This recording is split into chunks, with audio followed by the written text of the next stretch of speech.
Hello students, so in today's class we are going to discuss the symbolic or the interpretive theories, and along with these theories we are going to discuss the postmodernism.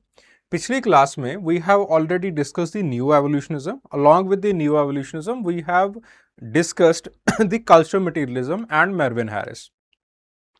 New evolutionism के क्या criticism है, अलग अलग लोगों के क्या criticism है, और उसी के साथ साथ मेरविन हैरिस का क्या क्रिटिसिज्म है, that we have all discussed in the previous session. आज के सेशन में particularly we will be discussing about the Clifford Geertz and Victor Turner in the interpretive anthropology, क्योंकि डेविड श्नाइडर से ज़्यादा क्वेश्चंस नहीं पूछे गए हैं. अगर आपको होलिस्टिक तरीके से कवरेज चाहिए तो you have to discuss the David Schneider as well. Although सवाल वहां से नहीं आते हैं, लेकिन यूपीएससी का कोई भरोसा नहीं है. ठीक है. And then we have the post modernism. The post modernism, यहां से अगेन बहुत कम क्वेश्चंस पूछे गए हैं from the perspective of the different authors. ठीक है. पोस्ट मॉडर्निज्म का ज्यादातर एप्लीकेशन पूछा गया है, या फिर एक right a short note kind of question पूछा गया वहां से, या फिर एक क्रिटिकल एनालिसिस वाला क्वेश्चन पूछा गया है, और ज्यादा सवाल जो है वो नहीं पूछे गए हैं. Although in the application part हम ये समझ सकते हैं, या फिर हम बड़े इजीली ये जज कर सकते हैं कि आगे आने वाले एग्जामिनेशन में कुछ from the Nancy Spencer huge, या फिर आपके पास जेंचेंटर, कहीं से जिन लोगों ने अप्लाई किया है पोस्ट मॉडर्निज्म को, तो वहां से कुछ ना कुछ सवाल पूछे जा सकते हैं. ठीक है. तो आज की सेशन के अंदर we are going to discuss these two major theories. अगर टाइम ने परमिट किया then we will be shifting towards the cognitive anthropology. ठीक है. चलिए, बहुत बढ़िया. पहले क्वेश्चन से शुरू करते हैं. Compare and contrast the symbolic approaches of Clifford Geertz and Victor Turner to understand culture. ठीक है. This is the question. यहां पे हमें सबसे इंपॉर्टेंट है कि हमें कंपैरिजन करना है, and along with the comparison we have to contrast that in what way the approach or the symbolic approach of Clifford Geertz is different from Victor Turner. ठीक है. तो सबसे पहली जो बात है वो हम ये बताएंगे इंट्रो के अंदर ही, that how both of them they are similar with each other. दोनों कल्चर को किस तरीके से बताने की कोशिश करते हैं. Along with that we'll discuss that what are the differences. चलिए शुरू करते हैं इसके रिगार्डिंग. सो इंट्रोडक्शन में हमने बताया दैट बोथ गीट्स एंड टर्नर, इन्होंने इंटरप्रेटिव टर्न एंथ्रोपोलॉजी का निकाला है, और उन्होंने बताया कि किस तरीके से सिंबल्स को स्टडी किया जाना चाहिए.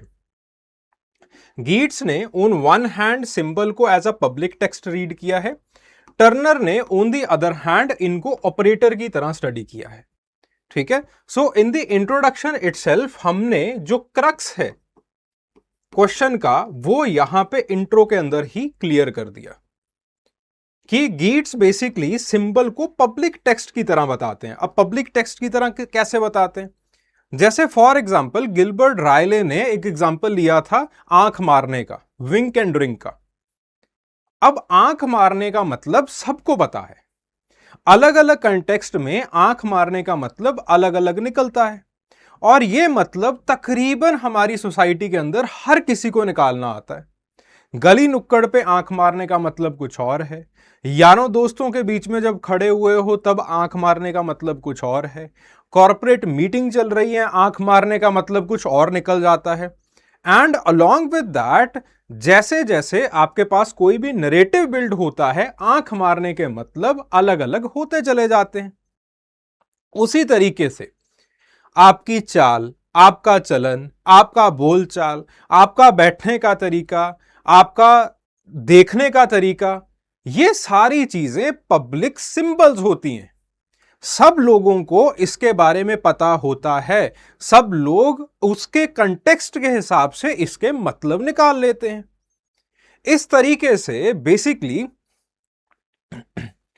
विक्टर टर्नर सिंबल्स को बताते हैं, और विक्टर टर्नर की जो अप्रोच है इसको बहुत ही स्टैटिक अप्रोच की तरह देखा गया है। क्यों? क्योंकि विक्टर टर्नर ने ऑलमोस्ट ये अज्यूम कर लिया कि पिछली जनरेशन में जो मतलब थे आंख मारने के कंटेक्स्ट के हिसाब से, वही मतलब तकरीबन हम लोग भी निकालेंगे।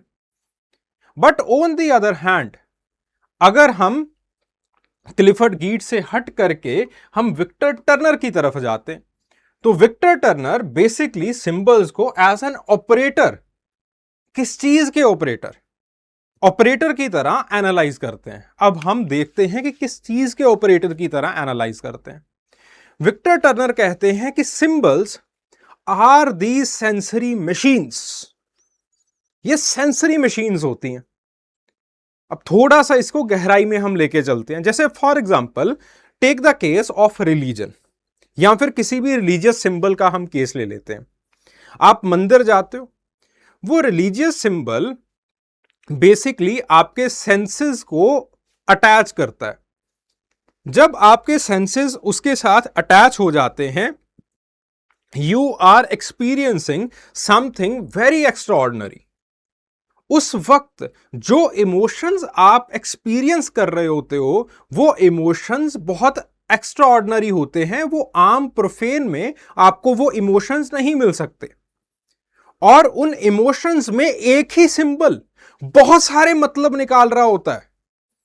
जैसे फॉर एग्जांपल गॉड का सिंबल है। गॉड का सिंबल बहुत बार पनिशर का रूप धारण कर लेता है। गॉड का सिंबल बहुत बार एक दयालु रूप भी धारण कर लेता है। गॉड का सिंबल बहुत बार आपके पास बहुत ही बड़ा विशालकाय रूप धारण कर लेता है, कभी वो चींटी समान हो जाता है। एक पर्टिकुलर सिंबल का सबसे इंपॉर्टेंट काम होता है sensory operation. That is why here it is known as कि आपके पास सिंबल्स ऑपरेटर की तरह एक्ट करते हैं। किसी भी रिचुअल प्रोसेस में वो आपको कनेक्ट करते हैं, आपके सेंसर्स को कनेक्ट करते हैं। और जैसे ही आपके सेंसर्स कनेक्ट होते हैं अलग अलग इवेंट के ऊपर, वही एक सिंबल अलग अलग आपको मीनिंग्स देना शुरू कर देता है। जैसे उन्होंने नींबू ट्री सेरेमनी का एग्जांपल लिया। वहां पे एक ट्री जो कि सेक्रेड माना जाता है, वो फैमिली को भी दर्शाता है, वो मां की ममता को भी दर्शा रहा होता है, वो मां और बेटे के बॉन्ड के जो बॉन्ड है उसको भी बता रहा होता है। फिर उसके बाद वो सोसाइटी की एक यूनिटी को भी बता रहा होता है। उसी के साथ साथ मां का आपकी सोसाइटी के अंदर क्या इंपॉर्टेंस है, क्या सिग्निफिकेंस है, उसको भी बता रहा होता है। ठीक है। इसका मतलब क्या है? That the approach of Victor Turner it is much much more dynamic. और जो क्लिफर्ड गीट्स की अप्रोच है वो कंपैरेटिवली ज्यादा स्टैटिक है। विक्टर टर्नर ये मानते हैं that over the period of time नए सिंबल्स बनते हैं, नए डोमिनेंट सिंबल्स आते हैं, पिछले शायद रिप्लेस हो जाते हैं। But on the other hand Clifford Geertz almost believes कि आपके पास सिंबल एक पब्लिक टेक्स्ट होता है जो कि ज्यादातर बदलता नहीं है। ठीक है। तो ये जो है वो आपके पास इसका इंट्रोडक्शन है। देन उसके बाद what is the common ground? Both have rejected the reductionism. कौन सा रिडक्शनिज्म की बात हो रही है यहां पे? The reductionism that was started by structuralism. तो जो क्लॉड लेविस स्ट्रॉस ने रिडक्शनिज्म स्टार्ट किया था कि कोई भी कल्चर है, हर एक culture it will be made by the binary opposition's. ये जो आपके पास रिडक्शनिज्म जो स्ट्रक्चरलिज्म ने शुरू किया था, इसको बेसिकली रिजेक्ट किया गया। ठीक है। फिर उसके बाद उन्होंने बताया कि सिंबल्स को सेंट्रल एलिमेंट की तरह ट्रीट करना है और इसको कंटेक्स्ट डिपेंडेंट की तरह देखना है। सेंट्रल एलिमेंट यानी कि सिंबल को देखना है कि किस तरीके से एक पर्टिकुलर डोमिनेंट सिंबल है and that particular dominant symbol वो अलग अलग कंटेक्स्ट के अंदर अलग अलग मीनिंग निकाल रहा है। तो दोनों ही सिंबल को कंटेक्स्ट डिपेंडेंट बनाते हैं। ठीक है। Then both ground their theory in a very rich ethnography. Bali में कीट्स ने बहुत अच्छा काम किया, निम्बूस के अंदर टर्नर ने बहुत अच्छा काम किया। ठीक है, देन कीट्स की इंटरप्रेटिव अप्रोच। कीट्स की इंटरप्रेटिव अप्रोच को अगर हमें विजुअलाइज करना है तो लास्ट नॉवल जो आपने पढ़ी होगी उसको आप विजुअलाइज कीजिए, जो भी आपने लास्ट नॉवल पढ़ी होगी। तो नॉवल पढ़ते हुए you are reading a particular text, but उसी के साथ साथ जब आप नॉवल पढ़ रहे होते हैं तो eventually you are immersing yourself into that particular context या फिर दैट पर्टिकुलर टेक्स्ट। आप सेल्फ इमर्जन की तरफ चले जाते हो और लगभग आपको ऐसा लगना शुरू हो जाता है कि आपके सामने एक पर्टिकुलर पिक्चर चल रही है और वहां पे आप इन बिटवीन लाइंस रीड करना शुरू कर देते हो। जैसे हीरो कुर्सी पे बैठ गया तो आपके दिमाग में आ जाता है कि हीरो बेचारा थक चुका है, हार चुका है। अब वहां पे तो सिर्फ वो कुर्सी पे बैठा है, लेकिन आपके दिमाग में यह बात आ गई। वहां पे लेट से हीरो गाली दे रहा है गुस्से से। अब इस चीज को भी आप इन बिटवीन लाइन जो है वो रीड करते हो, आप फ्रस्ट्रेशन की तरह रीड करोगे या फिर जो है वो उसकी मलाल की तरह रीड करोगे, एक्सेट्रा एक्सेट्रा। तो कल्चर के अंदर भी कुछ ऐसा ही होता है। कल्चर भी एक लैंग्वेज की तरह है, वहां पे भी आप ऐसे कंटेक्चुअल मीनिंग्स को जनरेट करते हो रोजमर्रा की जिंदगी के अंदर। और क्लिफर्ड गेट्स इसी तरीके से जो कल्चर है इसको वेब ऑफ पब्लिक सिंबल्स की तरह बताते हैं। पब्लिक सिंबल्स जो कि आपके पास रोजमर्रा की जिंदगी के अंदर आपके होते हैं। जैसे for example, according to Clifford Geertz everything is a symbol. मेरे बोलने का तरीका एक सिंबल है। आप सिर्फ मुझे सुन नहीं रहे हो, आप सिर्फ मुझे देख नहीं रहे हो, आप देखने के साथ साथ एक डीप इंटरप्रिटेशन भी कर रहे हो। आप ये देख रहे हो कि आज मास्टर जी जो है वो चाय ज्यादा पी के आ गए हैं, या फिर जो है वो आपके पास बहुत अच्छे मूड में हैं या बहुत खराब मूड में हैं, एक्सेट्रा एक्सेट्रा। आप एक डीप इंटरप्रिटेशन भी कर रहे हो। वही बात क्लिफर्ड गेट्स कहते हैं। जैसे नॉवल पढ़ते समय आप इन बिटवीन लाइंस रीड करना शुरू कर देते हो, उसी तरीके से कल्चर के अंदर भी ऐसे ही सिंबल्स होते हैं जिनको आप जब अलग अलग कंटेक्स्ट के अंदर ले जाओ वो अलग अलग मीनिंग आपको देते हैं और उस मीनिंग के हिसाब से आप एक्शन करते हो। आपके एक्शंस भी सिंबल की तरह है, सामने वाला उस सिंबल को उस कंटेक्स्ट के हिसाब से इंटरप्रेट करेगा, वो फिर एक्ट करेगा, and in this format the play starts. ठीक है, इस तरीके से सारी चीजें होती हैं।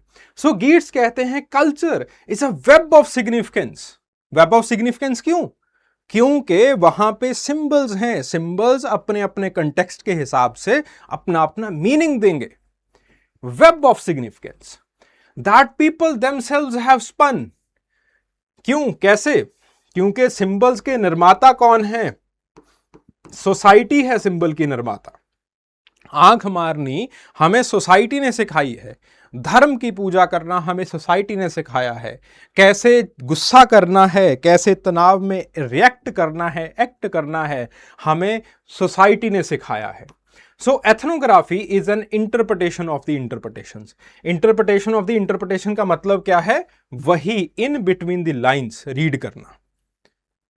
हमारा हीरो बैठ गया तो ये थक गया। क्यों थक गया? इस वजह से थक गया। इस वजह से क्यों थक गया? आप सेल्फ इमर्शन की तरफ चले जाते हो।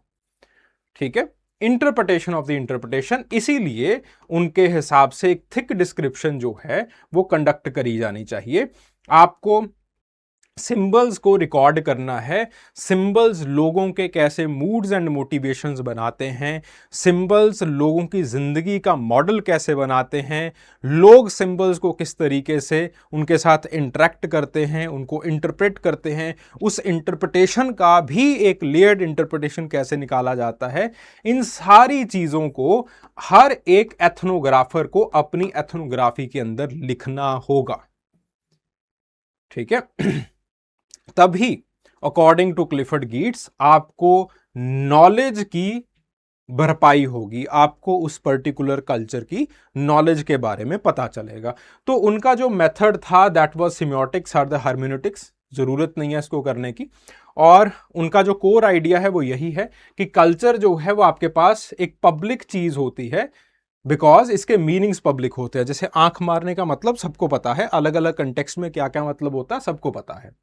तो इस तरीके से आपको सिर्फ और सिर्फ चीजों को डिस्क्राइब नहीं करना है, थिन डिस्क्रिप्शन नहीं लिखनी है, सिर्फ और सिर्फ डिस्क्रिप्शन नहीं करना है। यहां पे किसको टारगेट कर रहे हैं वो? जब वो कहते हैं कि डिस्क्रिप्शन नहीं करना है सिर्फ, तो इसका मतलब है ही इज टारगेटिंग मलिनोस्की एंड बोआ। ठीक है, क्योंकि मलिनोस्की ने लगभग यही काम किए थे। वो कहते थे कि इंटरप्रिटेशन क्यों करना है, चुपचाप लिखो, जो चीजें आपके आंखों के सामने हो रही हैं उन चीजों को लिखो। तो यहां पे बेसिकली मलिनोस्की को टारगेट किया जा रहा है कि आपको थिक डिस्क्रिप्शन भी करनी है। थिक डिस्क्रिप्शन कैसे करनी है कि उस सिंबल का अलग अलग कंटेक्स्ट के अंदर क्या क्या मीनिंग निकलता है, लोग क्या मीनिंग निकालते हैं, उसको भी आपको लिखना है। ये कैसे लिखा जाएगा? जब तक आप उस पर्टिकुलर समाज की अंदर नहीं रहोगे, उसकी लिटरेचर के बारे में नहीं पढ़ोगे, लोगों के अंदर अच्छा फील्ड वर्क कंडक्ट नहीं करोगे, तब तक आपको ये चीजों के बारे में पता नहीं चल सकता। उन्होंने बालनीज कॉक फाइट के अंदर काम किया और बालनीज कॉक फाइट को अगेन उन्होंने बताया कि कैसे आपके पास जो है, उन्होंने यहां पे डीप प्ले का कंसेप्ट दिया था। हम डीप प्ले का कंसेप्ट एक बार देखते हैं। ठीक है, तो बालनीज कॉक फाइट में बेसिकली उन्होंने अगेन काफी अच्छी जो है वो रेपो लोगों से बना ली थी, जब 2-3 बार वो जो है पुलिस से बच के भी भागे थे। ठीक है, एंड देन फिर उसके बाद जो है उन्होंने एक बड़ा अच्छा कंसेप्ट दिया था, the concept of deep play. ठीक है, तो डीप प्ले का जो कंसेप्ट है वो बेंथम के कंसेप्ट से, उनका भी यही कंसेप्ट था, उनके कंसेप्ट से बेसिकली उन्होंने इंस्पायर होके ये कंसेप्ट दिया था that the stakes they are so high. किसके पीछे? कॉक फाइटिंग के पीछे इतने ज्यादा स्टेक्स होते हैं कि it is no more economically rational. गरीब देश है, लेकिन जो कॉक्स हैं, जो मुर्गियां हैं या मुर्गे हैं, उनको बादाम खिलाए जाते हैं। ठीक है, खुद गरीबी काट लेंगे लेकिन उनको बहुत अच्छे से जो है वो पालेंगे। ठीक है, तो आपके पास जो है वो ये कई बार ऐसी जो सिंपल सी चीजें होती है या फिर ऐसे बहुत सिंपल से जो सिंबल्स होते हैं, कई बार आपका एग्जिस्टेंशियल सोशल प्रेस्टीज बन जाते हैं। ठीक है, सो कॉक जो है वो again it is symbolising a particular hero, warrior और अ मैन। ठीक है तो कॉक बेसिकली आपके पास आपकी वॉरियरशिप को, मर्दानगी को रिफ्लेक्ट करता है। तो जब बात मर्दानगी के ऊपर आ जाएगी तो पैसा बहुत पीछे रह जाता है, इमोशंस बहुत आगे आ जाते हैं। ठीक है, तो again there is a status blood bath ring, ये जो है वो सोशल मैट्रिक्स को रिप्रेजेंट करती है। उसके अंदर बैटिंग होती है तो वो प्रेस्टीज कंटेक्स्ट को रिप्रेजेंट करती है। अगेन आपके पास जो है वो अपने किन्स के अगेंस्ट कभी भी बेट नहीं किया जाता है। ठीक है, हमेशा जो है वो राइवल्स के अगेंस्ट बेट किया जाता है। तो ये जो आपके पास पूरा का पूरा प्ले यहां पे होता है, या फिर जो पूरा का पूरा डीप प्ले यहां पे होता है, it is signifying the whole society. ये पूरी की पूरी सोसाइटी को सिग्निफाई करता है। ठीक है, सोसाइटी के अंदर भी हम देखते हैं कि आपके पास सोसाइटी में, इनकी सोसाइटी के अंदर जैसे कॉक फाइटिंग में रिंग है, तो रिंग का मतलब क्या है कि सोशल मैट्रिक्स के अंदर there is a upward as well as the downward movement. और वैसा ही कुछ इनकी सोसाइटी के अंदर भी देखा जाता है। सोसाइटी के अंदर भी एक अपवर्ड और डाउनवर्ड मूवमेंट का जो ट्रेंड है वो है। फिर उसके बाद आपके पास बार बार लोग आते हैं बेट करने के लिए, प्रेस्टीज का कंटेक्स्ट खेलने के लिए। तो वही चीज सोसाइटी के अंदर भी देखी जाती है that people are very much worried about the status, और उसी के साथ साथ उनकी सोसाइटी के अंदर हायरार्की का नोशन बहुत ही ज्यादा स्ट्रेंथन्ड है। ठीक है, तो जो जो चीजें आपको यहां पे दिखाई देती हैं, इस प्ले के अंदर दिखाई देती हैं, वैसी ही चीजें आपको सोसाइटी के अंदर दिखाई देती है। ठीक है, सो ये है बालोनीज कॉकफाइट, और इस तरीके से क्लिफर्ड गिब्स बेसिकली समझाते हैं। देन उसके बाद बात आती है टर्नर की। टर्नर की जो अप्रोच है that is known as the processual approach और द सिंबॉलिक अप्रोच। टर्नर कहते हैं that the symbols they are operator in the social process. What is the social process? Social process है एक boy का man बनना। Social process है एक छड़े इंसान का, एक बैचलर का शादीशुदा हो जाना। सोशल प्रोसेस है एक नवजात शिशु का या फिर शिशु का धीरे धीरे स्कूल के अंदर दाखिला होना। These are all social processes and these social processes they are almost universal. जैसे for example the first day at work, the first day at work will be accomplished by some of the rituals. कई company के अंदर कोई cake काटेंगे या फिर आपकी जो है वो ट्रेनिंग होगी, कुछ ना कुछ होगा ही होगा। सिमिलरली जब आप मैन से या फिर बॉय से मैन बन जाते हो तो वहां पे जो सेरेमनी की जाती है, जो भी सेरेमनी की जाती होगी अलग अलग कल्चर्स के अंदर, उसका अपना सिग्निफिकेंस होता है। तो टर्नर जो पहली बात जो गिब्स से अगेंस्ट या फिर गिब्स से कॉन्ट्रास्ट में करते हैं, गिब्स कहते हैं कि आपको रोजमर्रा की जिंदगी को देखना है। अगर आप लोगों की रोजमर्रा की जिंदगी को देखोगे तभी आप सोशल सिंबल्स को देख पाओगे। पहली बात गिब्स ये क्लैरिफाई करते हैं। जो दूसरी बात है, इसी के साथ विक्टर टर्नर उसके कॉन्ट्रास्ट में जाते हैं। विक्टर टर्नर कहते हैं कि लोगों की रोजमर्रा जिंदगी के अंदर दखल अंदाजी आप नहीं दे सकते, ना ही आपको देना चाहिए, ना ही देना इंपॉर्टेंट है। आपको बेसिकली कुछ रिचुअल्स को देखना है, आपको उन रिचुअल्स को अच्छे तरीके से उनकी एथनोग्राफी करनी है।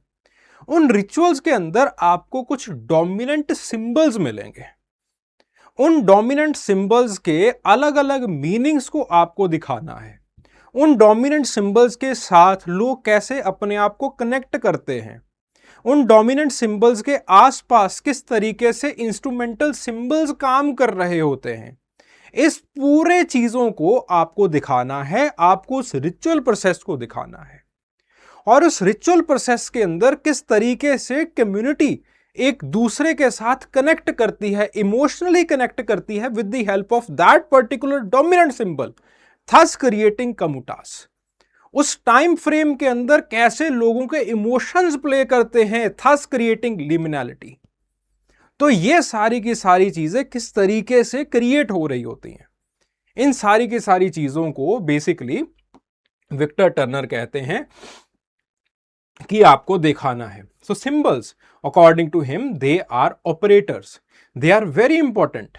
कि जब आपके पास एक बॉय से किसी को मैन बनाना है तो सिंबल्स के बगैर, खास करके जो डोमिनेंट रिचुअलिस्टिक सिंबल्स हैं, उनके बगैर ये सारी चीजें नहीं हो सकती।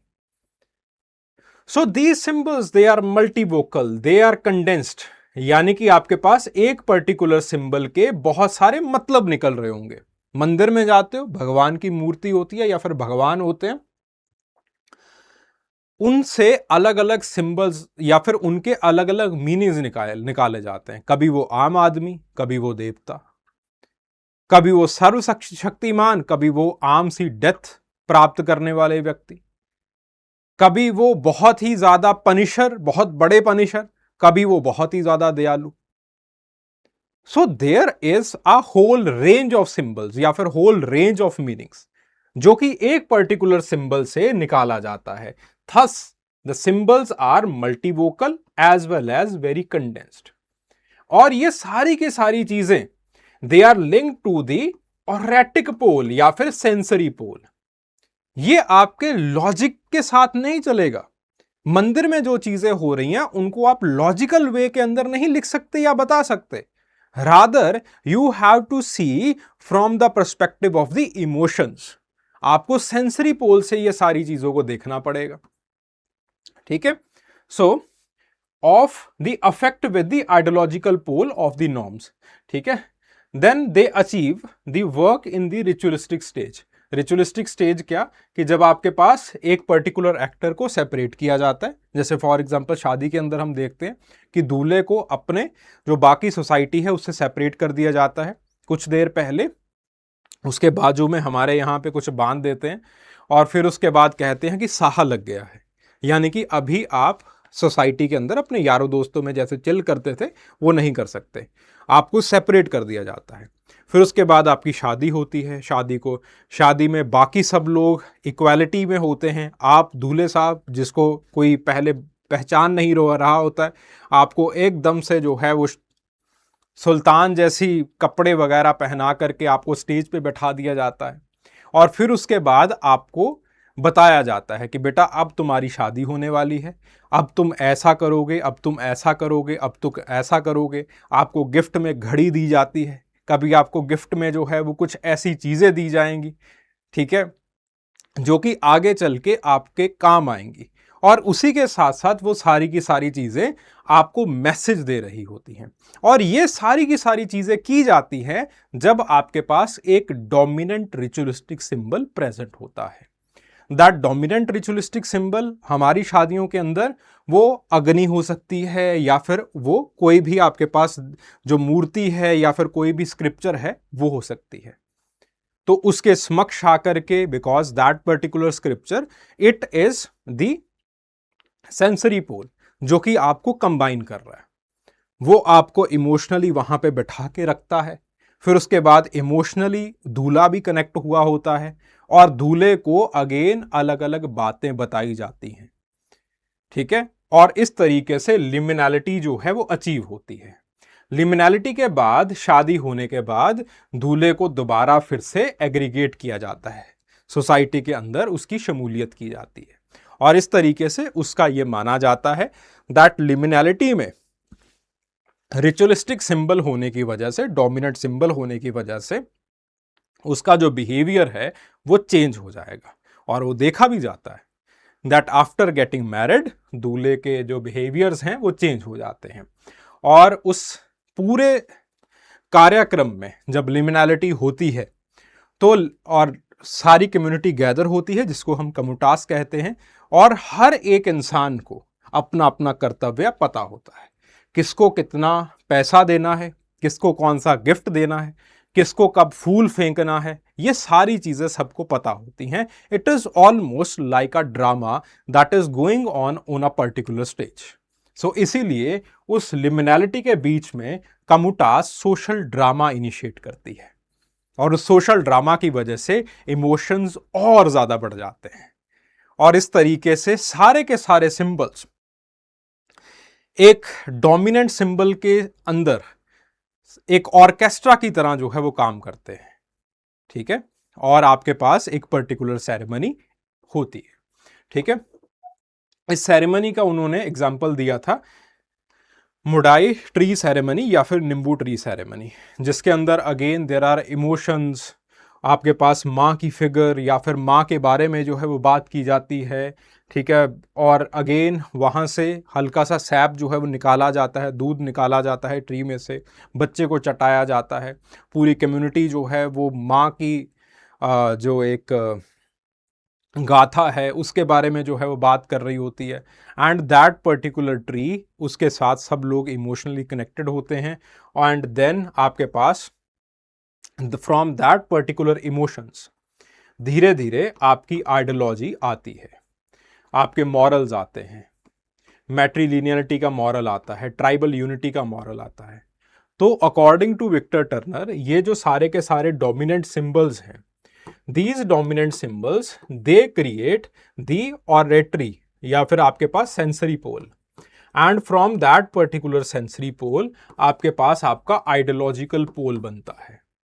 आइडियाज, आपकी आइडियोलॉजी कोई लॉजिक सिस्टम्स के ऊपर नहीं होती है, वो इस सेंसरी पोल के ऊपर होती है।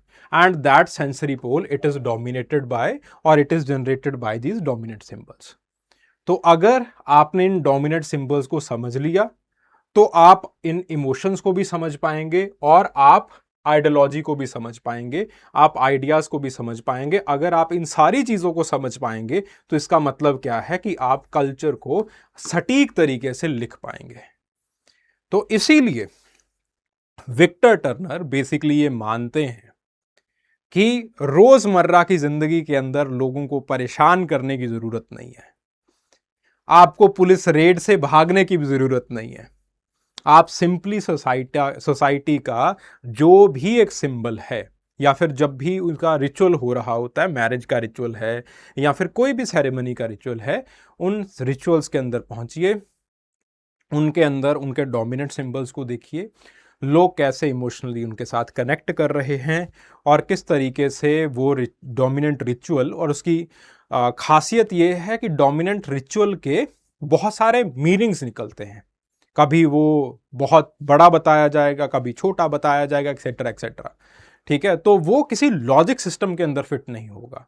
सब इंस्ट्रूमेंटल सिंबल्स या फिर सब लोग उसके आसपास दायरा बनाए होंगे, उसको बहुत ही सेक्रेड माना जाएगा। तो ये सारी चीजें उनके अंदर होती हैं। उसको देखिए, लोगों के इमोशंस को देखिए, एंड देन उस वक्त जो बातें की जा रही हैं उनको देखिए। जो उस वक्त बातें की जा रही होंगी, that will be the moral of people. और जब आप उन मॉरल्स को देखेंगे या फिर जब आप उन मॉरल्स को लिखेंगे अच्छे तरीके से, तो ultimately you are writing the culture. ठीक है, तो ये विक्टर टर्नर के समझाने का तरीका है। तो I believe now you have understood that how the Clifford Geertz he is different from Victor Turner. ठीक है, तो गीट्स ने बेसिकली इंटरप्रेटिव एंथ्रोपोलॉजी के अंदर कल्चर को वेब ऑफ सिग्निफिकेंस की तरह बताया था। ठीक है, इनका फोकस ज्यादातर मीनिंग्स निकालने में था, पब्लिक डिस्कोर्स निकालने में था। विक्टर टर्नर बेसिकली कल्चर को रिचुअलिस्टिक प्रोसेस की तरह बताते और उनका फोकस जो है वो अगेन लिमिनैलिटी, कम्यूटास ट्रांसफॉर्मेशंस कैसे हो रही हैं इस चीज के ऊपर है, और कैसे जो सेंसरी पोल है धीरे धीरे लोगों की मॉरलिटी के अंदर बदल जाता है, आइडियोलॉजिकल पोल को रिप्रेजेंट करना स्टार्ट कर देता है।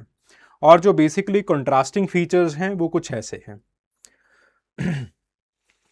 बेसिकली गीट्स पब्लिक इवेंट्स के ऊपर ज्यादा फोकस करते हैं, जो टर्नर हैं वो रिचुअलिस्टिक प्रोसेसेस के ऊपर ज्यादा फोकस करते हैं। ठीक है, जो मेथड था विक्टर टर्नर का, that was the process analysis, कि किस तरीके से एक बॉय मैन बन रहा है। और जो क्लिफर्ड गीट्स हैं उनका थिक डिस्क्रिप्शन का था कि कैसे एक पर्टिकुलर सिंबल अलग अलग कंटेक्स्ट के अंदर अलग अलग मीनिंग दे रहा है। यहां पे कोई रिचुअलिस्टिक सिंबल की बात नहीं है, आम पब्लिक सिंबल की बात है।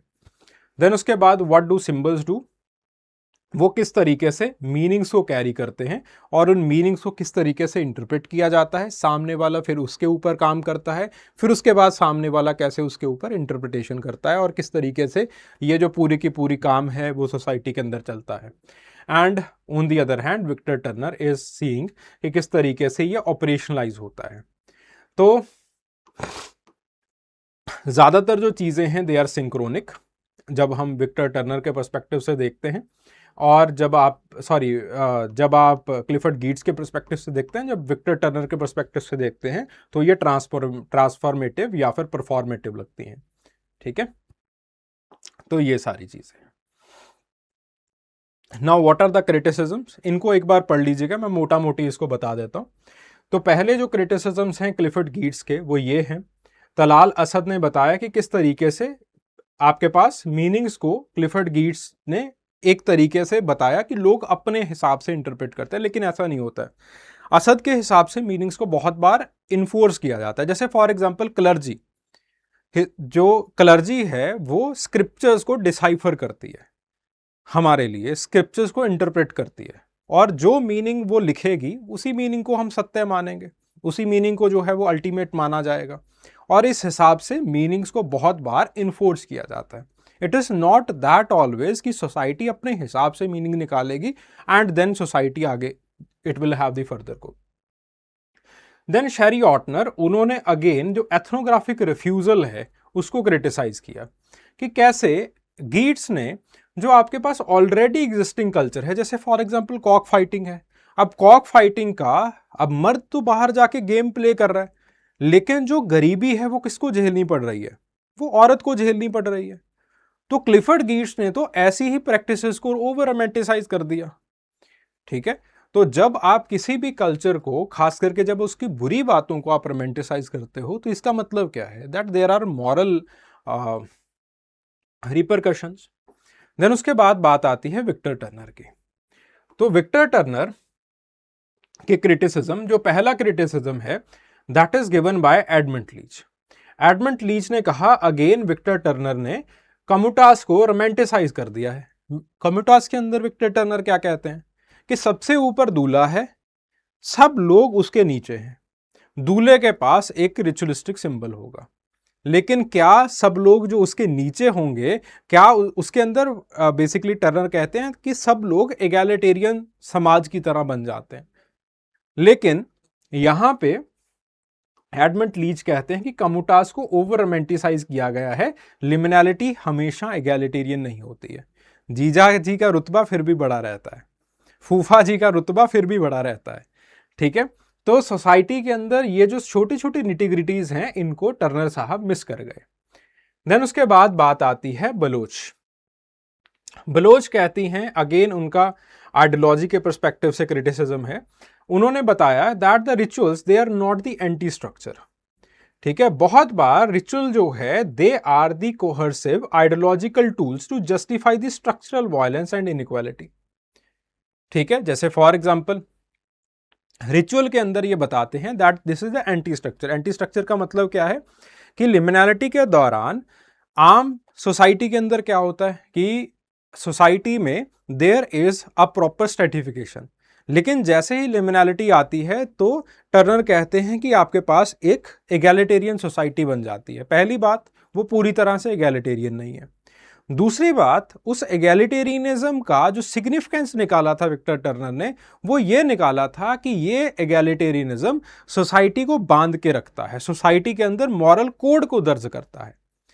But on the other hand Bloch says कि जो ये मॉरल कोड है, ultimately it is interpreted by people, और ये अलग अलग रिचुअल्स इसलिए किए जाते हैं ताकि कुछ लोग with the help of those symbols आपको अपने कंट्रोल के नीचे रख सकें सदा के लिए।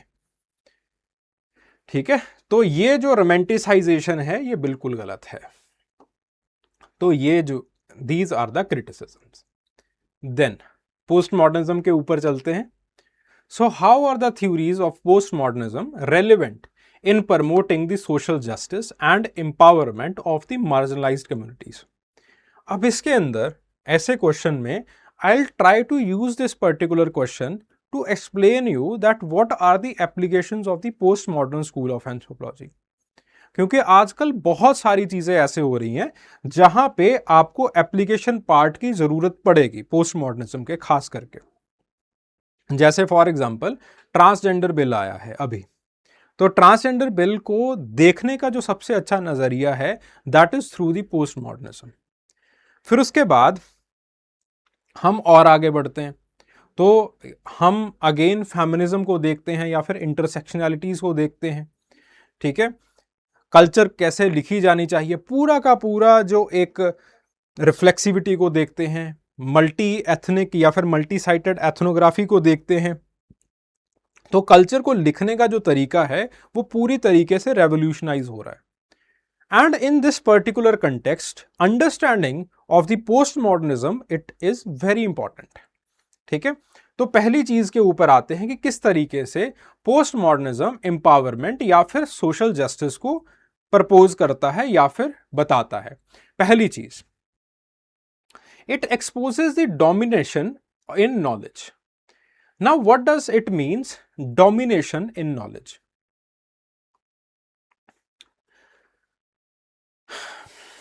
अक्सर जब एथनोग्राफी होती है या फिर हम विलेज स्टडीज करने के लिए किसी दूर दराज एरिया के अंदर जाते हैं, तो वहाँ पे अब हम लोग अंग्रेजी बोलने वाले लोग हैं या फिर हम लोग हिंदी बोलने वाले लोग हैं, हम किसी ऐसी कम्युनिटी के अंदर जा रहे हैं जिसकी भाषा के बारे में हमें नहीं पता है, but we are speaking the dominant language.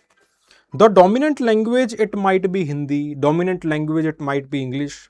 ठीक है, अब जिस विलेज के अंदर हम जा रहे हैं उस विलेज में there will be certain people that are literate and there will be certain people that are illiterate. जो लिटरेट लोग होंगे वो लोग basically what they will be doing is कि आपके पास जो है वो हमारे पास इंटरेक्ट करेंगे, वो हमें बताएंगे कि हमारे समाज के अंदर इस पर्टिकुलर रिचुअल का क्या मीनिंग है, क्योंकि बाकी लोगों को तो हम जानते नहीं हैं। वो लिटरेट लोग हैं, वो लोग डोमिनेंट हैं, उन्हीं के घर में हम रहेंगे, उन्हीं के आसपास की जो चीजें हैं उनको हम ऑब्जर्व करेंगे, ज्यादा दूर तो हम जाएंगे भी नहीं। तो इस तरीके से जब भी आपके पास एक कोई आम मेरे जैसा प्रोफेसर किसी दूसरे विलेज के अंदर जाता है या फिर किसी दूसरी कम्युनिटी के अंदर जाता है या फिर किसी दूर दराज इलाके में जाता है, वो प्रेफर करता है कि मैं ऐसे ही जो है वो अलग अलग जगह के ऊपर ना रहूं, सरपंच साहब के पास बैठे हैं, इन्हीं के पास बैठे रहेंगे, इन्हीं को नोट करेंगे, हमारा पीएचडी का काम भी हो जाएगा, जिंदगी खुशहाल रहेगी हमारी।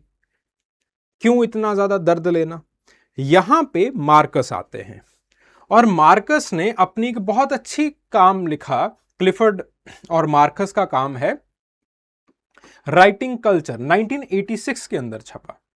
उसके अंदर उन्होंने बताया कि किस तरीके से जब ये सारी चीजें आप कर रहे होते हो तो आप उन वर्ड्स को लिखते हो, जैसे फॉर एग्जांपल क्रिमिनल ट्राइब्स। ठीक है, तो आप उन कैटेगरीज को लिखते हो जो कैटेगरीज उस पर्टिकुलर वर्ग के डोमिनेंट लोगों ने बनाई थी ताकि उनका डोमिनेशन उस पर्टिकुलर कल्चर के अंदर है। तो वो लोग कुछ चीजें बहुत खराब कर रहे थे, उन चीजों को आपकी कलम ने लिजिटिमाइज कर दिया। जब अंग्रेजों ने एक पर्टिकुलर एक्ट बनाया, क्रिमिनल ट्राइब्स एक्ट, तो कुछ नोमैडिक ट्राइब्स को बिना जाने उनका इतिहास, बिना उनकी कंडीशन जाने उनको क्रिमिनल की तरह लिख दिया गया। और वही चीज को बार बार बार बार बार बार एथनोग्राफर्स लिखते चले गए और इस तरीके से क्रिमिनलिटी का थप्पा उन लोगों के ऊपर लग गया। क्यों?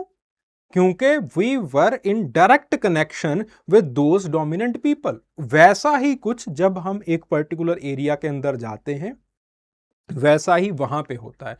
We are not very much sensitized about the language, about the class categories that they are specifically using, क्योंकि हमें पूरी तरीके से सेंसिटाइज नहीं करवाया जाता है, इसलिए हम एज इट इज उनकी कैटेगरीज को लिखते हैं और हम जो सोशल अनजस्टिस उस पर्टिकुलर सोसाइटी के अंदर हो रहा होता है उसको और ज्यादा बढ़ावा दे देते हैं। सो मार्कस कहते हैं कि आप बेसिकली इन चीजों को एज इट इज ना लिखिए। इन चीजों को बेसिकली आपको जब भी किसी क्रिमिनल ट्राइब की बात की जाए या फिर आप जब एथनोग्राफी करने के लिए जाएं तो आप इनका व्यू पॉइंट भी लीजिए, इनका व्यू पॉइंट भी लीजिए, इनका व्यू पॉइंट भी लीजिए, इनका व्यू पॉइंट भी लीजिए, यहां पे भी रहिए, वहां पे भी रहिए, वहां पे भी रहिए। जब आप हर एक एंगल से कल्चर को कैप्चर करेंगे तब जाके आपको चीजें समझ में आनी स्टार्ट होंगी। इसी का एक उदाहरण हम देखते हैं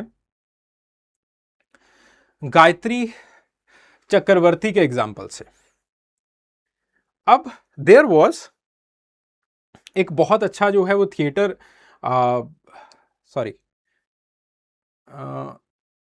ये हम बाद में करेंगे गायत्री चक्रवर्ती का example. There was a theatre performance जो कि यहाँ से प्रभावित थी।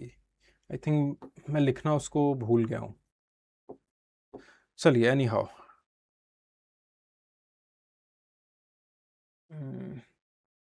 भूदन थिएटर उसको कहते हैं,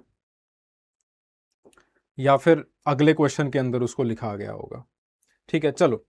सो वॉइस एंड पोलिवोकैलिटी। ठीक है, सो एक जो डायलॉगिक एथनोग्राफी है या फिर लाइव हिस्ट्रीज वाली एथनोग्राफी होती है तो उसके अंदर अगेन हम आम जो लोग हैं उनको वॉइस देते हैं। ठीक है, हम ये बताने की कोशिश करते हैं कि किस तरीके से आम लोग उस पर्टिकुलर कल्चर को जो है वो देखते हैं। तो बेसिकली हम वहां पे आप अपना इंटरप्रिटेशन नहीं लिखोगे, आप पूरे के पूरे डायलॉग्स लिखते हो। कि इस इंसान के साथ मेरी बात हुई, वो इन चीज़ों के बारे में बात कर रहा था। तो ऐसे आपके पास एक पर्टिकुलर लॉ को आप समझते हो या फिर एक पर्टिकुलर प्रिंसिपल को आप समझते हो from the perspective of different people. तो आप यहां से पोलीवोकैलिटी दर्ज होती है। ठीक है, देन उसके बाद बात आती है रिफ्लेक्सिविटी की। Reflexivity and पोजिशनैलिटी, very very very important concepts. What do you mean by पोजिशनैलिटी? पोजिशनैलिटी का मतलब है कि आप कहां पे बैठे हुए हो। अब let's say you are watching a particular cricket match. अब 3 जगह है जहां से आप क्रिकेट मैच को देख सकते हो। एक है टेलीविजन के सामने, वहां पे आप क्रिकेट मैच को सिर्फ और सिर्फ आंकड़ों की तरह देखते हो। आप या फिर ऐसे देखोगे कि सचिन तेंदुलकर ने इतने रन बनाए, इतने चौके मारे, इतने छक्के मारे, एक्सेट्रा एक्सेट्रा। दूसरा तरीका है क्रिकेट मैच को देखने का स्टेडियम में। वहां पे सचिन तेंदुलकर दिखे ना दिखे, लेकिन क्राउड का जो एंथुजियाज्म है वो आपको जरूर दिख जाएगा, उसको आप जरूर एक्सपीरियंस कर पाओगे। और तीसरा तरीका है क्रिकेट मैच को प्लेयर बन के देखने का। वहां पे आप एंग्जाइटी को भी महसूस कर पाओगे। तो पहला जो है वो that is extremely objective notion. जब आप टीवी के सामने देख रहे हो, वहां पे क्रिकेट मैच एक आंकड़ा है आपके सामने। फिर उसके बाद क्रिकेट मैच जब आप स्टेडियम में बैठे हो एक इमोशन है। फिर उसके बाद क्रिकेट मैच जब आप देख रहे हो, जब आप प्लेयर हो, तो वो एक परफॉर्मेंस है। तो पोजिशनैलिटी के हिसाब से चीजें बदलती रहती हैं। जब आप वायलेंस की बात करते हो, जब आप दलित वायलेंस की बात करते हो, या फिर आप जो है वो पिछड़ों की बात करते हो, अगेन देयर आर पोजिशनैलिटीज। एक ब्यूरोक्रेट का उस वायलेंस को देखने का आंकड़ों का नजरिया होगा, एक पुलिस वाले का देखने का नजरिया डिफरेंट होगा, उसका लॉ एंड ऑर्डर की सिचुएशन वाला होगा, एडमिनिस्ट्रेशन वाली पर्सपेक्टिव से वो देखेगा। लेकिन जिसके ऊपर वायलेंस हो रही है, जिस कंटेक्स्ट के अंदर जो इमोशन, जो फियर उस चीज को महसूस कर रहा है, उस चीज को लिखना बड़ा इंपॉर्टेंट है। तो इसीलिए पोस्ट मॉडर्निज्म यह कहता है, या फिर रुसाल्डो की पोजिशनैलिटी की थ्योरी यह कहती है कि पिछड़ों की जो लिटरेचर है उसको आप ऑफिशियल लाइब्रेरी का दर्जा दीजिए, लोगों को पढ़ाइए, बच्चों को पढ़ाइए उस चीज के बारे में। आप सिर्फ और सिर्फ एनआरसीबी का डेटा नहीं फीड कीजिए, आप उसके साथ साथ दलित लिटरेचर के बारे में भी बात कीजिए, ताकि लोग सेंसिटाइज हों, उस इमोशन के बारे में सेंसिटाइजेशन आए। ठीक है, सो this is the reflexivity and पोजिशनैलिटी। Ruth बहर और आपके पास रुसाल्डो ने इस एपिस्टेमोलॉजिकल वायलेंस को जो है वो बताया। ठीक है, और again Gayatri Chakravorty Spivak again इसके बारे में जो है वो बात करती हैं। So when the lived experience it is filtered through the western theory, it produces the epistemological violence. कि आपके पास अब वेस्टर्न थ्योरी क्या है कि हर एक चीज को डॉक्यूमेंट कर देना, वो डॉक्यूमेंट को जो है वो हम कोई उसकी थ्योरी बना देंगे, that is the western perspective. लेकिन इसके बीच में जो पूरा का पूरा इमोशन है वो गायब हो जाता है। एक सिर्फ और सिर्फ आप थ्योरी के बारे में बात करना स्टार्ट कर देते हो और आप अगेन एक बहुत ही ब्यूरोक्रेटिक वे के अंदर उस चीज को देखते हो। सो एपिस्टेमोलॉजिकल वायलेंस का मतलब क्या है? ये कोई फिजिकल वायलेंस नहीं होती है, ये है कि जब आप लोगों की वॉइस को, उनके इमोशंस को, उनकी हिस्ट्रीज को बिल्कुल इरेज कर देते हो, तो आने वाली पीढ़ी कभी भी उस इमोशन को समझ नहीं पाती है। ठीक है, तो अगेन स्पिवक ने सबल्टर्न द ऑप्रेस्ड का जो है वो कंसेप्ट दिया कि किस तरीके से आपको जो है, Spivak says that the Western thinkers, they are wrong in assuming that the marginalized people, they can just speak up if they are given the microphone. ऐसा नहीं होता है। बहुत बार उनको माइक्रोफोन दिया जाता है, लेकिन इतनी गंदी वायलेंस वहां पे हो रखी होती है कि वो फिर भी बोल नहीं पाते हैं। The system is so rigid that even अगर हम जो है वो हम उनको अपनी टर्म्स के अंदर जो है वो नहीं समझ सकते, तो इसीलिए हमें उनको उनकी टर्म्स के हिसाब से समझना पड़ेगा। सो ये जो है वो आपके पास पोजिशनैलिटी का कंसेप्ट है। देन उसके बाद देयर इज एंटी एसेंशियलिज्म। लीला अबू लगोड ने एक बड़ा अच्छा काम लिखा है, द राइटिंग अगेंस्ट कल्चर। सो इसके अंदर बहुत इंपॉर्टेंट कंसेप्ट। लीला अबू लगोड़ कहती हैं कि जैसे हम पंजाबी कल्चर के बारे में बात करते हैं, आपके सामने बात की पंजाबी कल्चर, तो आपके दिमाग में क्या बातें आई कि आपके पास जो है वो ये लोग पंजाब में रहते हैं, हरा भरा होगा, वहाँ पे ये लोग खूब मांसाहारी होंगे, ठीक है, ये लोग जो है वो खूब शायद शराब पीते होंगे, फिर उसके बाद ये गुरुद्वारे भी जाते होंगे, एक्सेट्रा एक्सेट्रा, और ज़्यादातर ये लोग सिख हैं। तो कुछ ऐसा आपने एक मोनोलिथिक एंटिटी की तरह तरीके से कैरिकेचराइज जो है वो कल्चर को कर दिया, बट ऐसी कल्चर होती नहीं है। इसीलिए लीला अबू लगोड़ कहती हैं कि academics they need to stop the boxing people into the idea of culture, कि अगर पंजाबी है तो वो ऐसा होगा, अगर हिंदी है तो वो ऐसा होगा, अगर हरियाणवी है तो वो ऐसा होगा। ऐसा नहीं होता है। कल्चर जो है, calling something a culture, it is just a polite way to make the westerners look rational. लेकिन on the other hand the culture it is not a monolithic entity, उसके अंदर बहुत सारी इंटरसेक्शनैलिटीज होती हैं, ठीक है। तो लीला अबू लगोड़ कहती हैं कि क्या किया जाए। सबसे पहली चीज आती है लुक एट द इंडिविजुअल, और आपके पास जो है वो ये कहना बंद कर दीजिए कि पंजाबी ऐसे होते हैं, ये ऐसे होते हैं, ये ऐसे होते हैं। ऐसा आपको नहीं करना है। उन्होंने बेडुइन वुमेन का एग्जाम्पल दिया। उन्होंने कहा कि stop saying that the Bedouins do this, Bedouins are violent, etcetera etcetera. ये सारी चीजें जो है वो बिल्कुल गलत हैं, ठीक है। So the people they will disagree with each other. So उन्होंने विमेन का, बेडुइन विमेन का जो है वो एग्जाम्पल दिया कि पब्लिक में they will act tough, honourable, ठीक है, लॉयल टू द ट्राइब, लेकिन प्राइवेट के अंदर ये जो है वो उनकी कुछ सीक्रेट पोइम्स भी होती हैं, उनके गाने भी होते हैं। तो जो चीजें वो पब्लिक के अंदर पोर्ट्रे कर रही होती हैं, प्राइवेट के अंदर हो सकता है बिल्कुल वो डिफरेंट हो, ठीक है। देन उसके बाद बात आती है डीकोलोनलाइजिंग मेथडोलॉजीज। तो अगेन उन्होंने दी स्मिथ का कंसेप्ट है डीकोलोनलाइजेशन का।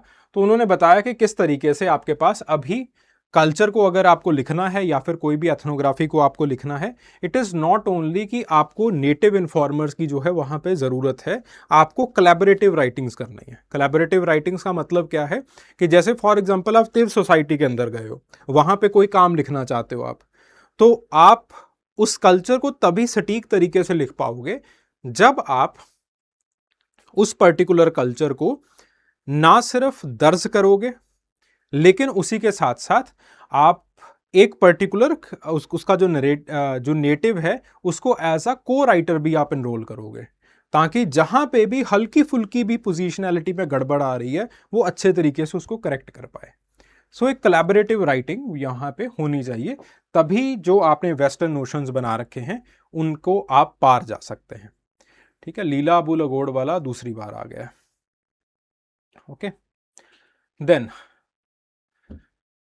Legitimacy to the local narratives. Lyotard ने मेटा नरेटिव्स का कंसेप्ट दिया था। Meta narratives they are the grand narratives, जहां पे उनके नीचे छोटे छोटे जो नरेटिव्स होते हैं वो दब के रह जाते हैं।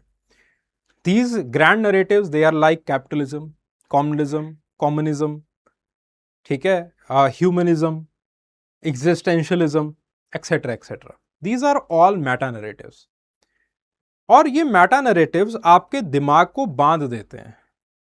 जैसे ही कोई समाज की बात करेगा तो आप कहोगे ही इज अ सोशलिस्ट, जैसे ही कोई पूंजी की बात करेगा, कैपिटल की बात करेगा, आप कहोगे ही इज अ कैपिटलिस्ट, जैसे ही कोई प्राइवेट प्रॉपर्टी की बात करेगा दोबारा फिर से उसको कहोगे कैपिटलिस्ट।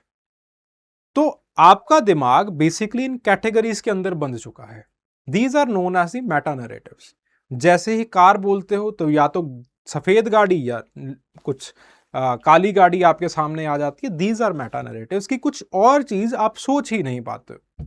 इसके चलते जो छोटी छोटी लोकल आइडियोलॉजीज होती हैं या फिर जो लोकल आइडियाज होते हैं वो दब के रह जाते हैं। तो लटार्ड कहते हैं कि आपको इन मेटा नरेटिव्स को खारिज करना पड़ेगा। हर एक इंडिविजुअल आइडिया को, हर एक नेटिव आइडिया को आपको उसको एज इट इज लिखना है, और आपको उसी चीज को उसके पर्सपेक्टिव में, उसकी हिस्ट्री के पर्सपेक्टिव में समझना पड़ेगा। जैसे फॉर एग्जांपल रॉय का radical humanism, now this is our local idea, जो कि अगेन इंडियन पर्सपेक्टिव से बहुत अच्छे तरीके से काम करता है, बहुत अच्छे तरीके से काम करता है। ये ना ही कम्युनिज्म की तरफ या फिर कम्युनिज्म की तरफ पूरी तरीके से झुकाव है, ना ही इसका कैपिटलिज्म की तरफ, ना ही ह्यूमनिज्म की तरफ पूरी तरीके से झुकाव है। मतलब it is more home grown idea. तो इन आइडियाज को आपको देखना पड़ेगा उन्हीं के पर्सपेक्टिव से, ठीक है। सो अगेन तलाल असद ने भी ये कंसेप्ट दिया था that the secularism is not peaceful. इसको जस्ट एक बार देख लीजिएगा, ठीक है। तो इसको इंडियन कंटेक्स्ट में हम अलग अलग तरीके से देख सकते हैं। सो सबसे पहला तरीका है डी नोटिफाइड ट्राइब्स को देखने का। डी नोटिफाइड ट्राइब के अंदर महाश्वेता देवी का मैंने एग्जांपल लिया है। इंडिया में ना एक थिएटर ग्रुप स्टार्ट हुआ था जीएन देवी ने, और महाश्वेता देवी बहुत अच्छी राइटर हैं। उन्होंने एक थिएटर ग्रुप स्टार्ट किया था and this theatre group it was almost influenced by एक मैं नाम भूल रहा हूं। So that was known as the Bhoodan theatre group या फिर भूदन थिएटर। तो इसके अंदर बेसिकली उन्होंने क्या किया था that they started to have the play on the street. तो अक्सर थिएटर में क्या किया जाता है, पोजिशनैलिटी का कंसेप्ट आप इसके साथ रिलेट कर सकते हैं कि ऑडियंस अलग बैठती है और जो थिएट्रिकल परफॉर्मेंस है वो बिल्कुल अलग हो रही होती है। तो इन्होंने क्या किया कि बेसिकली जो थिएटर के एक्टर्स हैं वो ऑडियंस के बीच में परफॉर्म करें। इससे होता क्या है कि जब आप पोजिशनैलिटी को चेंज कर देते हो, ऑडियंस उस इमोशन को फील करना स्टार्ट कर देती है, ठीक है। अब आप ऑडियंस में बैठे हुए हो, आपके इमोशंस कई बार अलग चले जाते हैं। एयर कंडीशनर के ऊपर आपका ध्यान हो जाता है, लाइटनिंग के ऊपर ध्यान हो जाता है, आपका कभी डायलॉग डिलीवरी के ऊपर ध्यान हो जाता है, कभी आप बहुत ज्यादा टेक्निकल चीजों के अंदर फंस जाते हो। But on the other hand जब एक्टर्स आपके बीच में परफॉर्म कर रहे हैं, जैसे for example they are having a particular scene जहां पे गोलीबारी हो रही है या फिर किसी के टांग टूट रही है, वो ठीक आपके सामने हो, तो eventually you will feel that particular emotion. So उस पोजिशनैलिटी को यहां पे क्रैक किया गया है इंडिया के अंदर। और ये डी नोटिफाइड ट्राइबल लोग, जैसे आपके पास जो है वो भूदन एक इंसिडेंट हुआ था जिसके अंदर एक इंडिविजुअल की, जो भूदन सबर इंडिविजुअल का नाम था, उसका मर्डर कर दिया गया था पुलिस कस्टडी के अंदर। तो इन लोगों ने क्या किया कि उनके सीन्स को लोगों के बीच में जा जाके जनरेट किया एंड इवेंचुअली लोगों को फील करवाया गया उस पेन को, ठीक है। तो इस तरीके से आप स्क्रिप्ट को फ्लिप कर सकते हो, ओके। तो this is one of a very efficient example. Then उसके बाद जो अल्टीमेट वार्निंग है वो नैन्सी फ्रेजर की साइड से आती है कि इसकी वजह से everyone will start to focus on the identity and the cultural respect, but आप मनी और क्लास के बारे में बिल्कुल भूल जाते हो। नैन्सी फ्रेजर न्यू लिबरलिज्म को स्टडी करती हैं। नैन्सी फ्रेजर कहती हैं कि न्यू लिबरलिज्म तभी सक्सेसफुल हो पाया, न्यू लिबरलिज्म जो कि इंडिया के अंदर एलपीजी रिफॉर्म्स के रूप में आता है, और बहुत सारा बड़ा क्रिटिसिज्म है एलपीजी रिफॉर्म्स का कि एलपीजी रिफॉर्म्स ने अगेन जो इंडिया का एक रीडिस्ट्रीब्यूटिव सिस्टम हो सकता था, एक अच्छा रीडिस्ट्रीब्यूटिव सिस्टम हो सकता था, उसको बहुत बड़ी चोट की है। और फ्रेजर कहती हैं कि बेसिकली ये चोट इसलिए हुई है क्योंकि पोस्ट मॉडर्निज्म की वजह से सब लोग अब पोजिशनैलिटी के कंसेप्ट में बिजी हो गए, सब लोग अपनी अपनी आइडेंटिटी के कंसेप्ट में बिजी हो गए, कल्चर को कैसे लिखना है इस चीज के कंसेप्ट में बिजी हो गए। ऐसी चीजों के बीच में जो है वो लोग बिजी हो जाते हैं। तो ठीक है, नैन्सी कहती है कि ठीक है ये सारी चीजें होनी चाहिए, लेकिन what about the class politics, class politics जो कि पॉलिटिशियंस को पुश करती है कि आप रीडिस्ट्रीब्यूशन कीजिए, उसके बारे में क्या। तो नैन्सी कहती हैं कि आपके पास जब आप सोशल जस्टिस की बात कर रहे होते हो तो दोनों चीजें इंपॉर्टेंट होती हैं, रिकॉग्निशन भी इंपॉर्टेंट है, रीडिस्ट्रीब्यूशन भी इंपॉर्टेंट है। लेकिन यहां पे क्या होता है, रीडिस्ट्रीब्यूशन खत्म हो जाता है। आप रीडिस्ट्रीब्यूशन की तरफ नहीं देख पाते हो। क्यों नहीं देख पाते हो? क्योंकि मार्क्सिज्म को आपने खारिज कर दिया, क्या कह के कि ये तो मेटा नरेटिव है। तो ऐसे करके जो ऑलरेडी एग्जिस्टिंग चीजें हैं, जो अच्छी चीजें हैं, उनको भी आप कॉलोनियल कंस्ट्रक्ट, वेस्टर्न कंस्ट्रक्ट कह करके खारिज कर देते हो। नई आइडेंटिटीज लाने की जब बात की जाती है, कहती है कि अच्छी बात है, होना चाहिए, लेकिन आप कास्ट, जो क्लास पॉलिटिक्स है, उसको आप पीछे ना छोड़िए। ठीक है। सो इसीलिए वो कहती हैं कि इज्जत आपका रेंट नहीं भरेगी। इज्जत अच्छी बात है, मिलनी चाहिए, सबको मिलनी चाहिए, लेकिन इज्जत रेंट नहीं भरती। ठीक है। तो ग्रुप लाइक विमेन, माइनॉरिटीज, उनको इकोनॉमिक पॉवर्टी से भी आपको निकालना है, उनको कल्चरल रिस्पेक्ट भी आपको दिलवानी है। ठीक है। तो रिस्पेक्ट कैसे दी जाए कि आपके पास जो है वो need to proudly celebrate the lines that divide us, जो कि ये करवाते हैं, लेकिन उसी के साथ साथ मनी को भी फिक्स करना पड़ेगा। जो आपके पास पहली जो एक मनी और क्लास की जो पॉलिटिक्स हुआ करती थी, या फिर जो इसकी लड़ाई हुआ करती थी, उसको आप पीछे नहीं छोड़ सकते हो। So this is post modernism. Then critically explain the notion of the deconstruction in the light of the postmodern work of Derrida। ठीक है। तो डेरिडा से स्पेसिफिकली ये क्वेश्चन जो है वो पूछा गया है।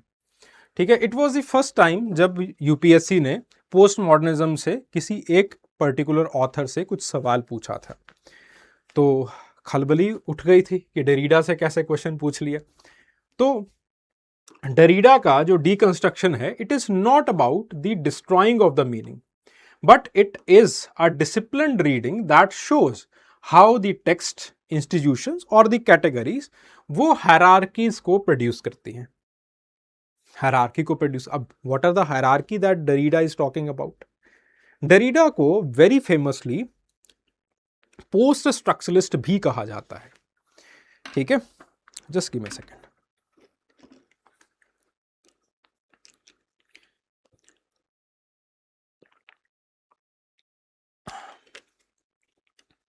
डेरिडा को बहुत फेमसली पोस्ट स्ट्रक्चरलिस्ट भी कहा जाता है। क्यों? क्योंकि स्ट्रक्चरलिज्म के अंदर जो हायरार्कीज बनाई गई थी, जो बाइनरी ऑपोजिशंस बनाए गए थे। बाइनरी ऑपोजिशन कैसे? Purity and pollution. जो ज्यादा प्योर वो ज्यादा ऊपर, जो ज्यादा इम्प्योर वो नीचे। Now this is the hierarchy that has been created in India, particularly मैं वर्ड यूज कर रहा हूं क्रिएटेड, क्योंकि बहुत सारे लोगों का मानना है कि ये हायरार्की क्रिएट ही की है। This is the colonial construction, ये हमारे अंदर नहीं हुआ करती थी। सो कॉलोनियल गवर्नमेंट आई, कॉलोनियल गवर्नमेंट ने देखा कि ठीक है, there are these categories. Louis Dumont देखते हैं कि ठीक है, ब्राह्मण रिचुअलिस्टिक पाथवे के अंदर हैं, ये रिचुअल्स करते हैं, ब्राह्मण के साथ जो है वो क्षत्रिय बैठते हैं, तो ये दोनों बहुत ही प्योर हैं। फिर उसके बाद वो हायरार्की देखते हैं और इस तरीके से वो अपना थीसिस बना लेते हैं प्योरिटी एंड इम्प्योरिटी का, या फिर प्योरिटी एंड पोल्यूशन का। फिर उसके बाद धीरे धीरे एक और थीसिस बनाया जाता है आपके पास कुक्ड एंड रॉ का, कि जो लोग ऊपर हैं, जो लोग ज्यादा प्योर हैं, वो कुक्ड फूड खाएंगे, और जो लोग नीचे हैं वो रॉ फूड खाएंगे। आजकल तो बिल्कुल उलट हो गया। फिर जो आपके पास सबसे ज्यादा एलीट लोग हैं वो तो सैलेड खा रहे हैं। ठीक है। तो ये तो बिल्कुल बातें गलत हो गई।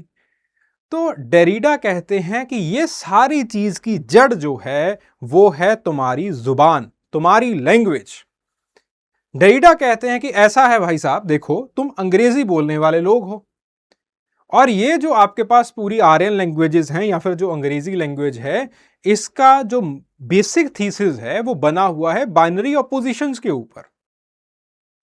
और आपकी जुबान के अंदर, आपकी सोसाइटी के अंदर, आपके कल्चर के अंदर हायरार्की है, बाइनरी ऑपोजिशंस हैं। तो जब भी आप किसी दूसरे की कल्चर को देखते हो तो आप अपने लोगोसेंट्रिज्म से देखते हो, आप अपने लोकस से उस पर्टिकुलर कल्चर को देखते हो, तो आपको सामने वाले की कल्चर के अंदर भी वही चीजें नजर में आती हैं। आप उसका इंटरप्रिटेशन ही गलत करते हो। क्यों?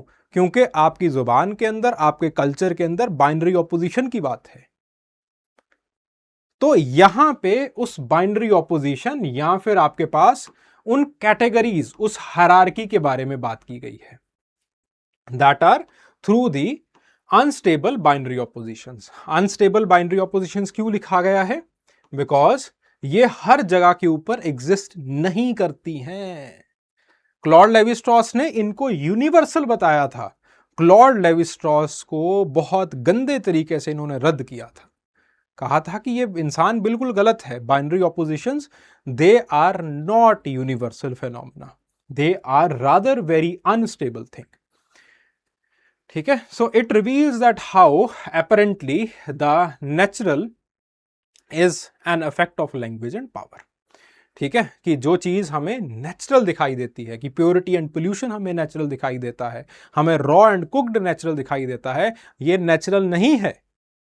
ये आपके लैंग्वेज की वजह से है, या फिर ये कॉलोनियल हिस्ट्री यानी कि पावर की वजह से है, कि वो लोग पावर में आए, यूरोपीय लोग थे, और उन्होंने हमारे कल्चर को हमारे हिसाब से नहीं, अपने हिसाब से डिसाइफर किया। So what are the key concept? तो पहला कंसेप्ट है दैट इज द लोगोसेंट्रिज्म, कि western privilege of speech over the writing presence over the absence, यानी कि आपके पास जो है वो जो भी सामने आपके चल रहा है, आप अंग्रेजी के माध्यम से उसको लिखने की कोशिश करते हो, और या फिर अंग्रेजों ने उसको अपने पर्सपेक्टिव से लिखने की कोशिश की है, तो उनको हमेशा बाइनरी ऑपोजिशंस ही वहां पे नजर आए। फिर उसके बाद बाइनरी ऑपोजिशंस जैसे modernity, tradition, civilized, primitive, male, female, और ये हर जगह के ऊपर ये बाइनरीज बना दिए गए हैं, और आपके पास धीरे धीरे धीरे धीरे आपने ये मानना शुरू कर दिया है that these binaries they are normal, या फिर दे आर नेचुरल, ऐसा ही होता है। फिर उसके बाद the concept of difference, Derrida का नियोलॉगिज्म आता है। जैसे आपके पास difference, it's a made up word by two different words, जैसे डिफरेंस और deferral. So the meaning it is produced only through the difference from the other signs and is continuously postponed, कि आपके पास जो है वो जो भी आप बनाते हो, जैसे फॉर एग्जाम्पल आपके सामने कोई भी चीज आई है, या फिर आपके सामने कोई भी वर्ड आया है, जैसे आपके सामने वर्ड है constitutionally this particular thing is denied. Now you have to take the meaning of constitutionally. Constitutionally it was made up of two words, आप इस तरीके से एनालाइज करते हो इस चीज को, कॉन्स्टिट्यूशन एंड अली, यानी कि संवैधानिक तरीके से। ठीक है ना, आप इस तरीके से निकालते हो ना। सो ऑलरेडी जो आपने अपने दिमाग में कॉन्स्टिट्यूशन को जो मतलब दे रखा है, उसी से डराइव करके आपने चीजों को निकाला है। ठीक है, तो नए वर्ड्स कुछ इस तरीके से बनते हैं। ठीक है, तो आपके पास जो है जो मीनिंग्स बनाए जाते हैं, वो कितने आपके पास डिफरेंस है उस वर्ड का। अब अगर लेट्स से पावर ने ऑलरेडी इस वर्ड को डिफाइन कर दिया that this word it means pure, या फिर this word it means Prestige, तो उसके आसपास के सारे वर्ड्स जो है वो प्रेस्टीजियस हो जाएंगे। तो इस तरीके से आपके पास ऑलरेडी जो हायरार्की है वो कल्चर के अंदर मेंटेन कर दी जाती है। देन उसके बाद देयर इज ट्रेस एंड अनडिसाइबिलिटी, जरूरत नहीं है इस चीज को। तो डीकंस्ट्रक्शन करते कैसे हैं? सबसे पहले डेरिडा कहते हैं कि जहां जहां पे बाइनरीज हैं उनको फिगर आउट कर लो। ठीक है, जहां जहां पे उसके साथ जुड़ी हुई प्रिविलेज टर्म्स हैं उनको फिगर आउट कर लो। फिर उसके बाद उनके हिसाब से आप अगला स्टेप लोगे, जो भी हायरार्कीज उस पर्टिकुलर वर्क के अंदर लिखी गई हैं, उन हायरार्कीज को आप अंडरलाइन करके लिखोगे कि इस वर्क के हिसाब से ये बड़ा है, ये छोटा है, ये बड़ा है, ये छोटा है, ये ऐसा है, ये वैसा दर्शाया गया है। एंड देन सबसे इंपॉर्टेंट चीज है कि उन चीजों को क्वेश्चन करो that why is it so. जब आप उन चीजों को क्वेश्चन करना स्टार्ट करोगे, तब आपको पता चलेगा पावर के बारे में, कि किस तरीके से आपके पास कुछ पावरफुल लोगों ने उन चीजों को एक पर्टिकुलर मीनिंग दे दिया है। जानबूझ के उन चीजों को बाइनरी ऑपोजिशंस के अंदर ढाला गया है। तो इस तरीके से आप चीजों को रिवर्स कर पाओगे और आप चीजों को कॉम्प्लिकेट कर पाओगे। यहां पे सिंपल नहीं करना है, चीजों को सिंप्लीफाई नहीं करना है, कॉम्प्लिकेट करना है। आपको हिस्ट्री के अंदर जो छोटी से छोटी निटिग्रिटीज हैं या फिर उस लिटरेचर के अंदर जो छोटी से छोटी निटिग्रिटीज हैं उनको आपको समझाना है। ठीक है, जिन चीजों को एक्सक्लूड किया गया है उनको आपको इंक्लूड करना है और उसी के साथ साथ आपको जो भी स्लिपेज है उसको ट्रेस करना पड़ेगा। जो कैटेगरी को नहीं लिखा गया है उस कैटेगरी को आपको लिखना पड़ेगा।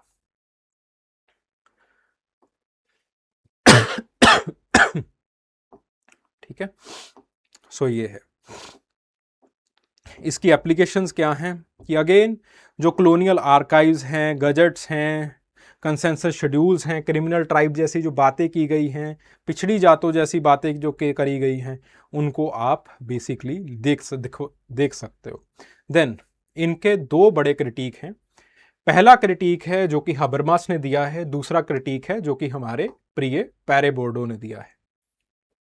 हबरमास he belong to the Frankfurt school of anthropology.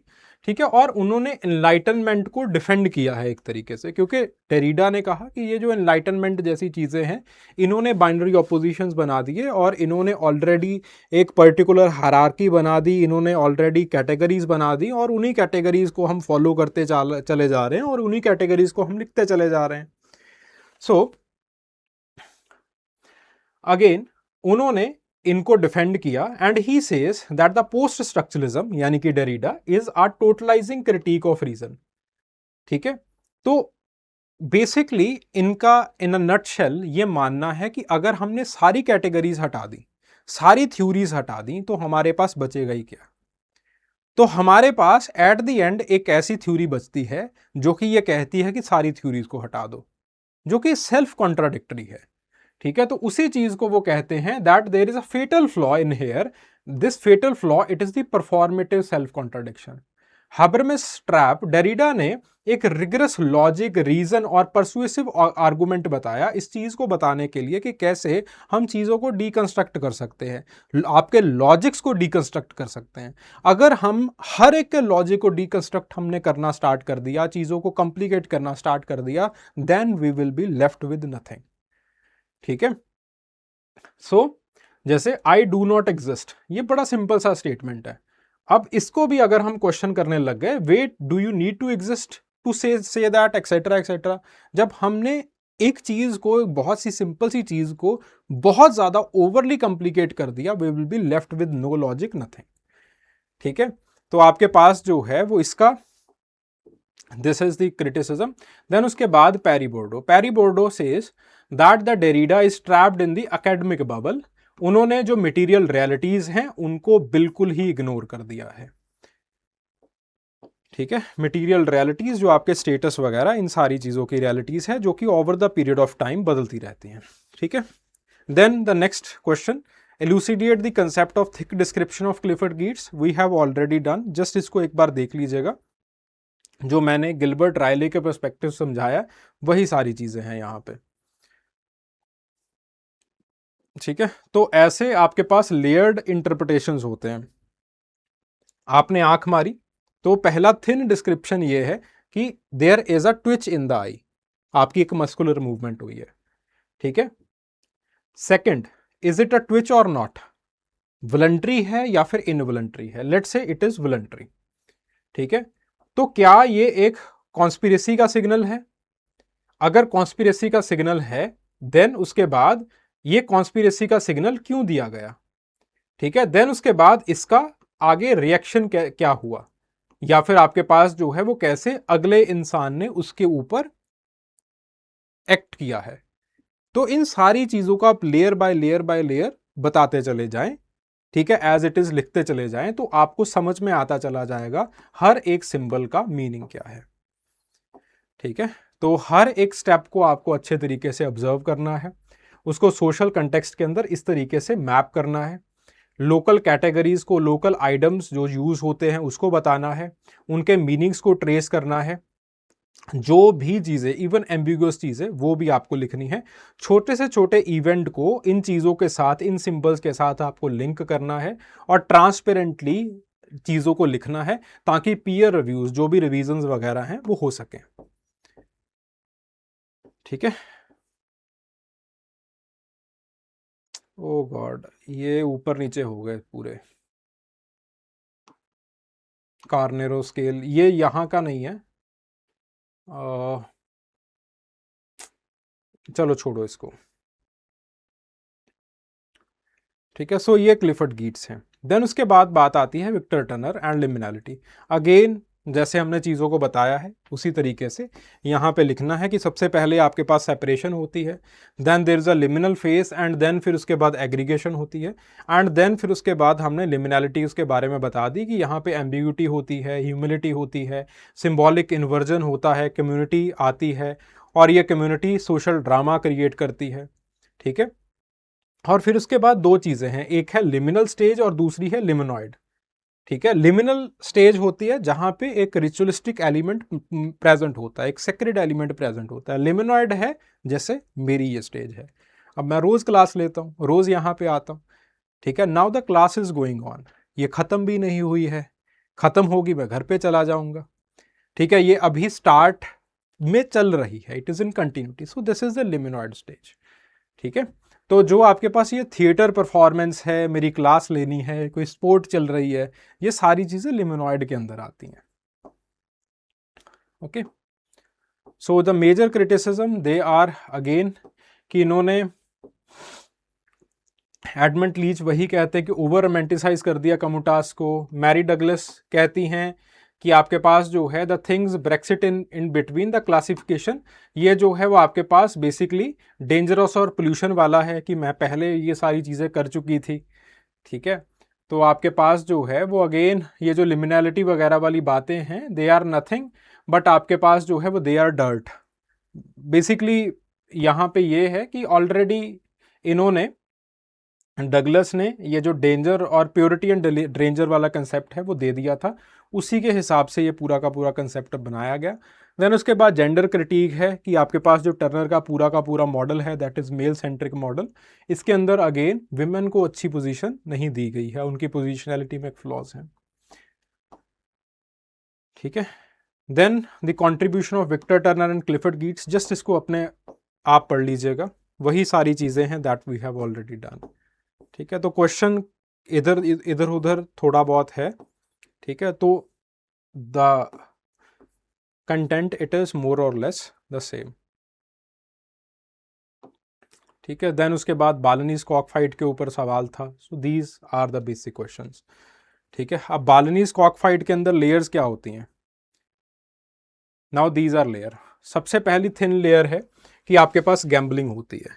ठीक है। ये हम बड़े सिंपल तरीके से लिख सकते हैं, मलिनोस की आते तो वो भी लिखते हैं। दूसरी जो चीज आती है that is a deep play. Deep play का मतलब क्या है कि अब ये सिर्फ और सिर्फ प्ले नहीं रहा, ये सिर्फ और सिर्फ हार जीत की बात नहीं है, इमोशंस कनेक्ट हो चुके हैं। फिर उसके बाद there is a status drama. अगर हार गए तो भाई स्टेटस नीचे हो जाएगा, तो there is anxiety that is attached. Then masculinity is also attached. The cock is the man, जो उसका मुर्गा है वो मैन ही है, एक तरीके से वो उसकी ही परछाई है। देन उसके बाद the model of life is basically कि आपके पास जो आपका रैंक है, जो आपका सोशल स्टेटस है, वही आपके लिए सब कुछ है। मॉडल फॉर इज कि आपको करेज रखनी पड़ेगी, रिवेलरी, बदला लेना पड़ेगा आपको, और इसी से आपका मॉडल ऑफ यानी कि आपकी जो हायरार्की है वो अचीव हो पाएगी। देन उसके बाद the cultural text it is कि आपके पास over the period of time जो बाली के लोग हैं वो इन्हीं स्टोरीज को अपने बच्चों को बताते हैं, और बच्चे फिर उसके बाद दोबारा फिर से गैम्बलिंग करते हैं यहां पर। एंड दिस मॉडल इट बार बार अपने आप को ये बताता रहता है, लिखता रहता है। सो ये सारी चीजें हैं। ठीक है। Now I think we are left with one. अच्छा, पोस्ट मॉडर्निस्ट एंथ्रोपोलॉजी है। Again these things are done, just इसको एक बार पढ़ लीजिएगा। ठीक है, आई थिंक कॉग्निटिव एंथ्रोपोलॉजी अभी हमारा रह गया है।